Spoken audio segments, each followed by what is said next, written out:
Halo anak-anak ibu sekalian, siswa-siswi kelas 6 yang ibu sayangi.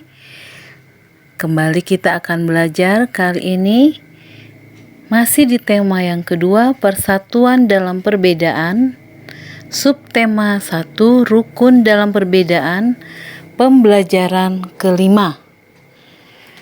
Siapkan diri kalian untuk mengikuti pembelajaran dengan baik. Cinta budaya sendiri merupakan wujud dari penerapan makna proklamasi kemerdekaan. Bagaimana kamu memaknainya? Nah, sekarang ayo menulis. Bacalah teks berikut ini. Edo, Lani, Siti, Udin, Dayu, dan Beni berencana mengikuti festival budaya.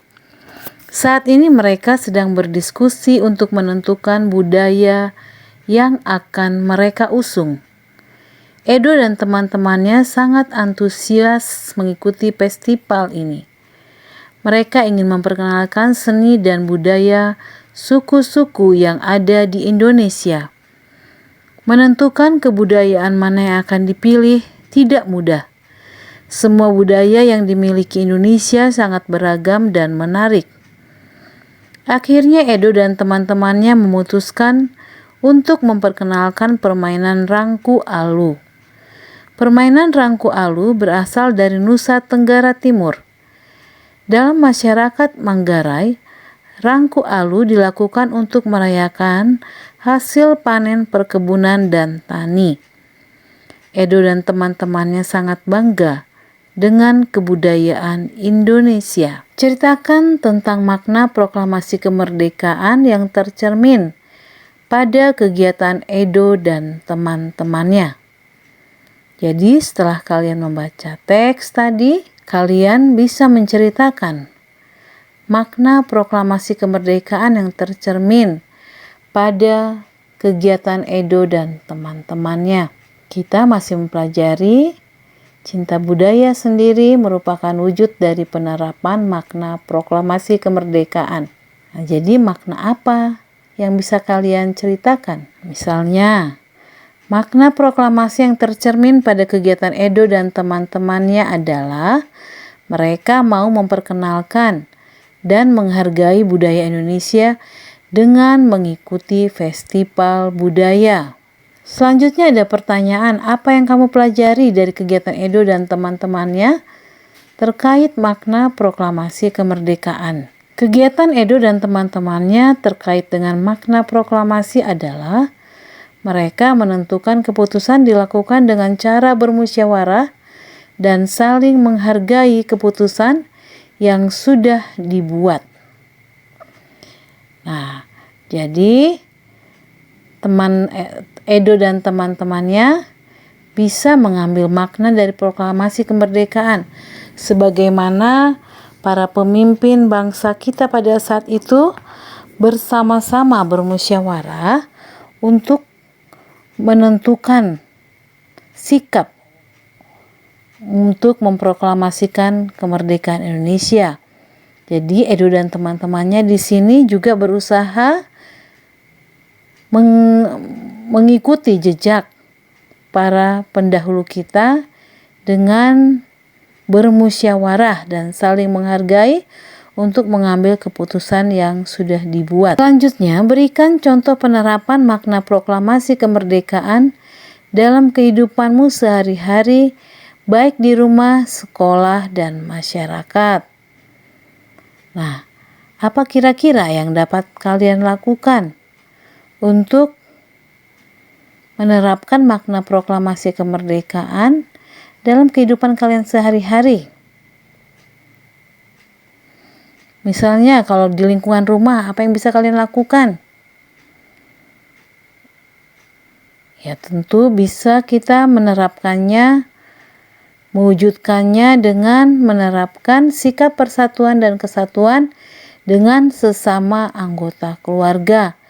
Tengah keluarga, jangan terjadi saling membenci, saling memusuhi, tetapi harus bersatu bersama-sama untuk melakukan hal-hal yang terbaik Nah, bagaimana pula di lingkungan sekolah? Tentu kalian sebagai pelajar bisa memaknai proklamasi itu dengan mewujudkannya dengan cara belajar sungguh-sungguh dalam mengisi kemerdekaan bangsa. Nah, bagaimana pula di lingkungan masyarakat? Apa kira-kira wujud penerapan makna proklamasi di lingkungan masyarakat? Misalnya, mempererat persaudaraan dalam suasana kekeluargaan dengan kerja bakti, gotong royong, musyawarah demi kepentingan bersama. Nah, selanjutnya ayo berkreasi.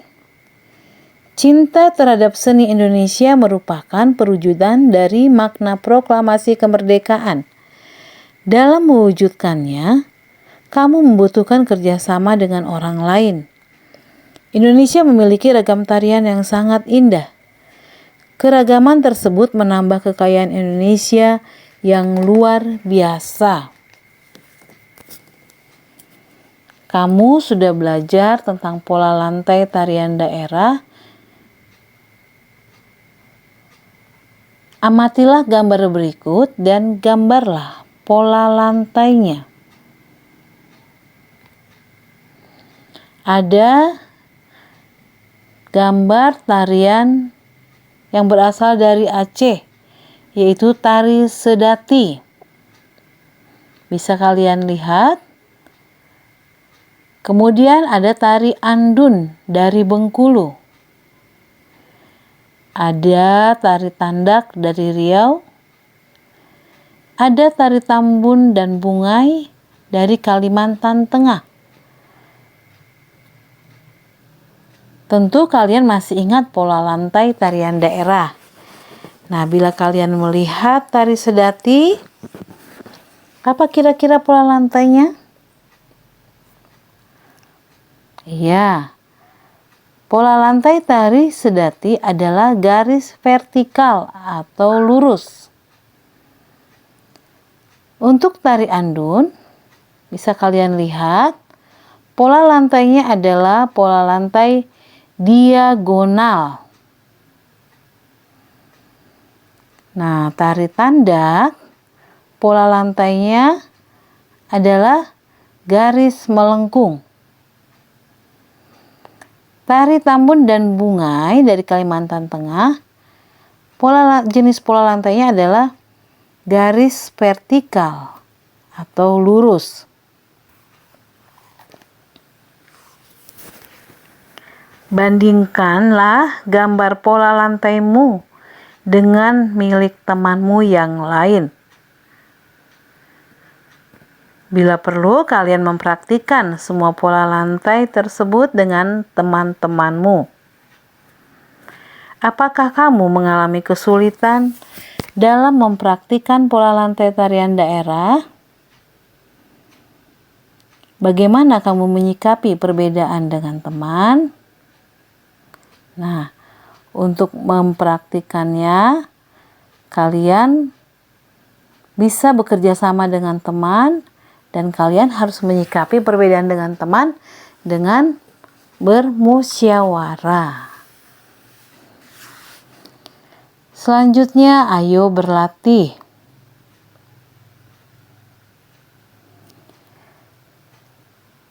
Lingkungan tempat Lani tinggal terdiri dari penduduk yang berasal dari daerah berbeda.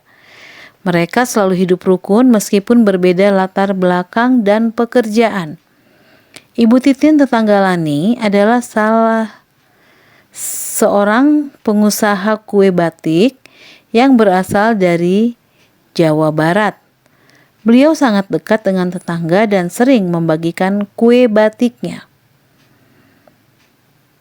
Hari ini Ibu Titin membuat beberapa kue batik.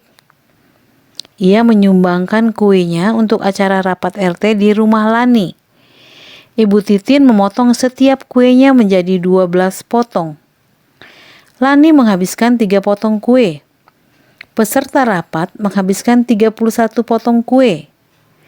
Lani melihat ada 2 potong kue tersisa di atas meja. Berapa kue batik yang dikirim Ibu Titin? Nah, untuk menjawabnya kalian bisa membaca ulang soalnya. Kemudian seperti yang sudah pernah Ibu katakan, kita harus mengetahui dulu apa yang diketahui. Baru bisa kita menjawab. Apa yang diketahui dari cerita tadi? Yaitu 1 kue batik sama dengan 12 potong. Kemudian Lani tadi sudah menghabiskan kue sebanyak 3 potong. Nah, yang dihabiskan kue peserta rapat adalah 31 potong. Sisa kue di meja ada 2 potong. Itu yang kita ketahui. Selanjutnya yang ditanya adalah jumlah kue yang dikirim oleh Ibu Titin. Nah, pertama kita harus menghitung dulu jumlah potongan kue yang ada di tempat rapat. Jumlah potongan kue tadi, kue Lani ditambah kue peserta rapat ditambah sisa kue di meja adalah 3 potong ditambah 31 potong ditambah sisa kue adalah 2 potong. Jadi jumlah potongan kue tadi adalah 36 potong. Nah, jumlah potongan kue tadi adalah 3 ya. Tadi sudah Ibu katakan 3 potong. Sisanya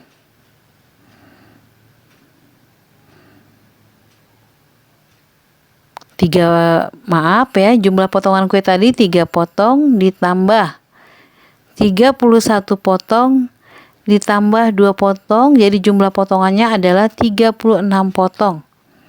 Selanjutnya kita mencari jumlah kue batik yang dikirim oleh Ibu Titin. 1 kue batik sama dengan 12 potong. Jumlah kue batik sama dengan jumlah potongan kue di tempat rapat dibagi 12 potong.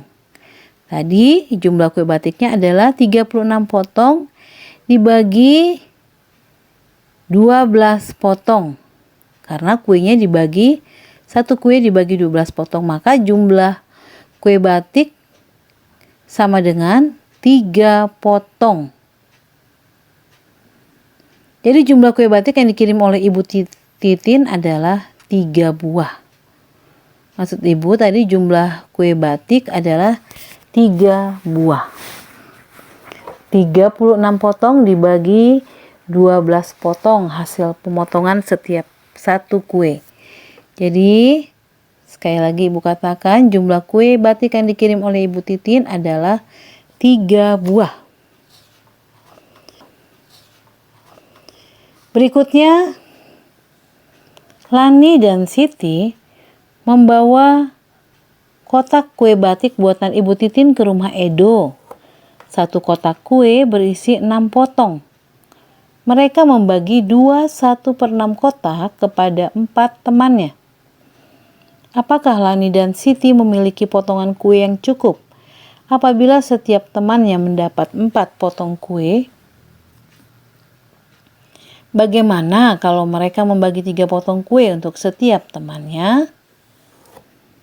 Nah, kembali kita harus mengetahui apa saja yang ada di soal cerita tadi. Yang kita ketahui tadi adalah 1 kotak kue sama dengan 6 potong. Kue yang dibagi adalah 21/6 kotak. Jumlah teman Lani dan Siti adalah 4 orang. Itu yang kita ketahui. Yang ditanya, apakah kue cukup jika tiap teman mendapat 4 potong? Bagaimana jika setiap teman mendapat 3 potong kue?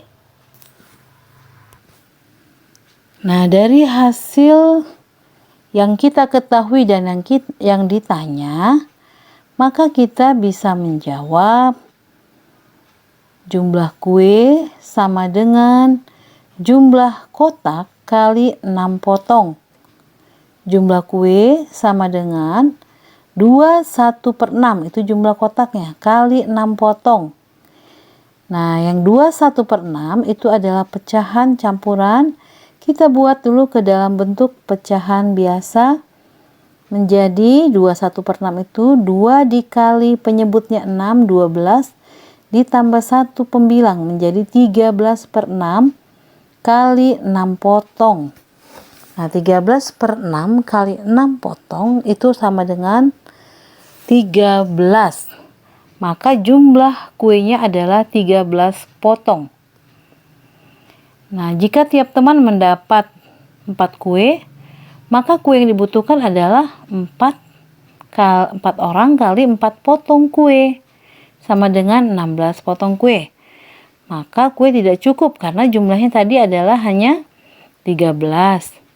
Nah, maka jika tiap teman mendapat 3 kue, maka kue yang diperlukan adalah 4 orang kali 3 potong kue, sama dengan 12 potong kue.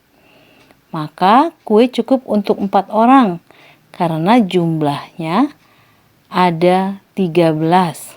Ya, jadi jika temannya masing-masing mendapat 3 kue, maka kue tadi cukup. Tapi kalau 4 kue, maka kuenya tidak akan cukup. Nah, setelah belajar hari ini, renungkanlah apa yang kamu pelajari hari ini. Apakah masih ada yang membuat kalian bingung? Kalau masih bingung, kalian boleh mengulang kembali. Nah, demikian pelajaran yang dapat Ibu sampaikan pada saat ini. Salam sehat.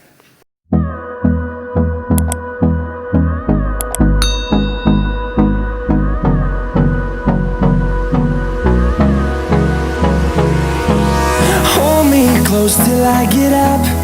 Time is barely on our side. I don't wanna waste what's left. The storms we chase are leading us, and love is all we'll ever trust. Yeah, no, I don't wanna waste what's